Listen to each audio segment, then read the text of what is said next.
Precedent-setting trial began today in New York State. It's pitting victims, their families, and communities in a class-action lawsuit against a dozen pharmaceutical companies. Prosecutors blame those companies for creating the opioid scourge and want them to pay. CBS-2's Jennifer McLogan reports.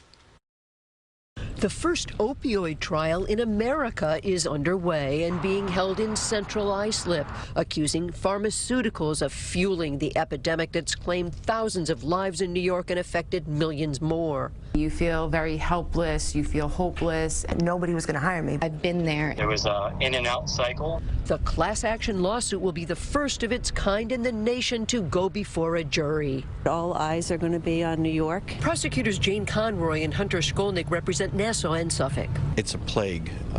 It's been described as a crime of the century, what has happened with the opioid epidemic. The lawsuit claims manufacturers and distributors aggressively pushed opioid painkillers into New York communities while minimizing risks and addiction.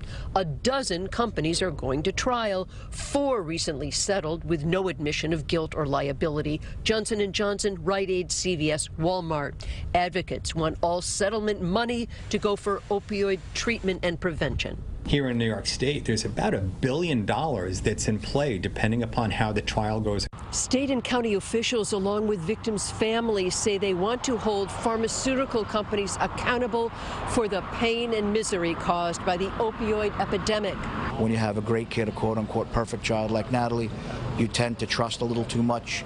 I worry every morning I wake up and I think some other poor parent is going through this. The 6 to 8 week trial begins as Nassau and Suffolk deal with a disturbing spike in fatal overdoses blamed on the COVID pandemic. On Long Island, Jennifer McLogan, CBS 2 News.